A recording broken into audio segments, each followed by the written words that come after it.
Je travaillais en mairie et je mangeais avec une conseillère mission locale qui tenait une permanence et elle m'a proposé le parrainage parce qu'elle trouvait que j'avais le profil pour l'accueil des jeunes. C'est très simple, en lisant la presse, j'avais vu un article dans la presse locale et j'avais trouvé les témoignages intéressants. Je me dis, mais comme j'ai déjà eu des contacts, des expériences avec des jeunes, je me dis, mais pourquoi pas là aussi continuer? C'est un ami qui est lui-même parrain, qui m'en a parlé. J'ai découvert le dispositif du parrainage en 2004 grâce à un conseiller de la mission locale qui à l'époque était rentré en contact avec moi. Il m'a présenté le dispositif du parrainage et moi je trouve. Alors j'ai commencé en janvier 2023. Environ 10 ans. Alors en fait, il y a différentes formes dans ce parrainage que je fais. Il y a l'accompagnement individualisé, les entretiens de motivation où il y a des jeunes qui sont en travail de groupe, mais on fait des entretiens individuels. Il y a aussi la conduite accompagnée qui est très sympa. Donc là, vraiment, je suis très impliquée depuis 1 an. Et parfois, il y a aussi des échanges par mail, par Internet avec les jeunes qui ont besoin d'un suivi. Eh bien, en fait, depuis 2004, je l'ai fait pendant 10 ans. Et ce qui peut être sympa pour certains jeunes, pour démystifier le côté institutionnel, on peut se rencontrer en dehors des locaux de la mission locale, dans un bar, on boit un pot, on partage. Et en 2022, lorsque j'ai créé mon entreprise, mon cabinet de recrutement, eh bien, j'ai repris contact avec la mission locale et je suis redevenu à nouveau parrain pour la mission locale. C'est me rendre utile, c'est continuer la notion de service public, de service à la personne. Plusieurs. Le premier, c'est de belles rencontres avec des jeunes qui ont une vraie envie d'avancer dans la vie. Pour moi, ça me permet en fait d'avancer, d'être en apprentissage constant, puis ça me permet de rester au contact des jeunes, ça permet de rester ouvert. Et la deuxième, c'est parce que c'est mon métier de les accompagner dans leurs projets professionnels. Donc ça continue dans ma pratique. Ça permet aussi d'apprendre à travailler avec la mission locale, avec les conseillers référents. Voir un jeune qui va cheminer, prendre confiance en lui, se sentir moins perdu, je crois que le bénéfice, il est vraiment là. Il ne faut pas hésiter, parce que bon, on peut avoir un moment de doute parce que manque de confiance en soi, ou on se dit est-ce que je vais réussir à faire en sorte que le jeune réussisse par rapport à là où il en est. Le conseil que j'ai envie de donner, c'est déjà de venir à la rencontre de conseillers ou des référents parrainage à la mission locale.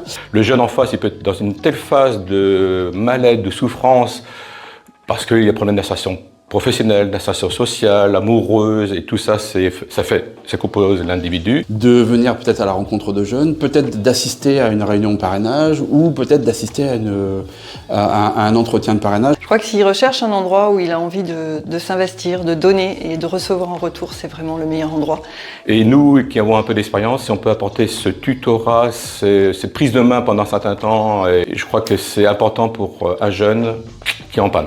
Le conseil que j'ai envie de donner, c'est d'y aller sans peur, sans rien. Je pense qu'il faut être naturel quand on y va. On n'est pas là pour donner un cours de coaching ou un cours de formation. On est là pour accompagner, on est là pour être un guide. Pour ne pas rester seul, pour tendre la main, pour aider des jeunes à un moment de la vie où on a envie de transmettre. Oui, au premier voyage, j'ai accompagné des jeunes en Crète, dans un chantier collectif.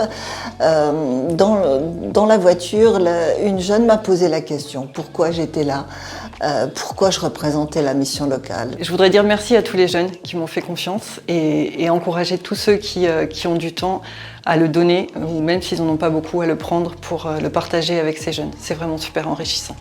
J'avais des cheveux blancs, j'étais pas le même âge, et je lui ai répondu que je voulais pas. Je me suis retrouvée toute seule chez moi après mon arrêt de travail, et j'ai poussé la porte de la mission locale. Et elle m'a répondu c'est comme nous. Et cette réponse m'a fait chaud au cœur et a légitimé cette présence auprès de la mission locale. Alors, à un certain moment, je me suis trouvé un peu en difficulté parce que j'avais accepté de faire un parrainage d'une jeune qui avait 17 ans à l'époque. Et puis quand j'ai reçu son CV, je me dis oh là, ça va être difficile parce qu'elle a arrêté sa scolarité à même pas la 3e. Je savoure avec le temps tous les accompagnements que j'ai pu faire, et quand je vois aujourd'hui, je croise encore des filleuls que j'ai accompagnés et je vois qu'ils sont dans des entreprises avec des contrats pérennes, et certains d'entre eux ont des postes très importants. Donc ça, ce sont de très très belles anecdotes. Et là, j'ai découvert une autre personnalité et je me suis appuyé là-dessus pour lui donner confiance. Et en fait, j'ai trouvé quelqu'un qui avait 17 ans. Je me dis, mais elle n'a pas 17 ans, elle a 25, 26, 27 ans, au niveau maturité, parce qu'elle avait vécu autre chose dans la vie que la formation scolaire et universitaire. Et je voudrais peut-être aussi en donner une autre. Moi, je suis très heureux d'avoir participé à la co-réalisation de cet ouvrage avec 7 autres personnes, qui est en fait un guide de parrainage et qui aujourd'hui est complètement d'actualité. On y retrouve à l'intérieur tout un tas de conseils. Et ça m'a prouvé que bien des jeunes attendent autre chose qu'une formation purement intellectuelle et scolaire. Et c'est pour des moments comme ça que je continue à être marraine. Les rencontres aussi que j'ai pu avoir avec les conseillers et avec d'autres parrains-marraines, et puis l'ouvrage. Et puis je continue d'accompagner, donc les anecdotes, eh bien on continue.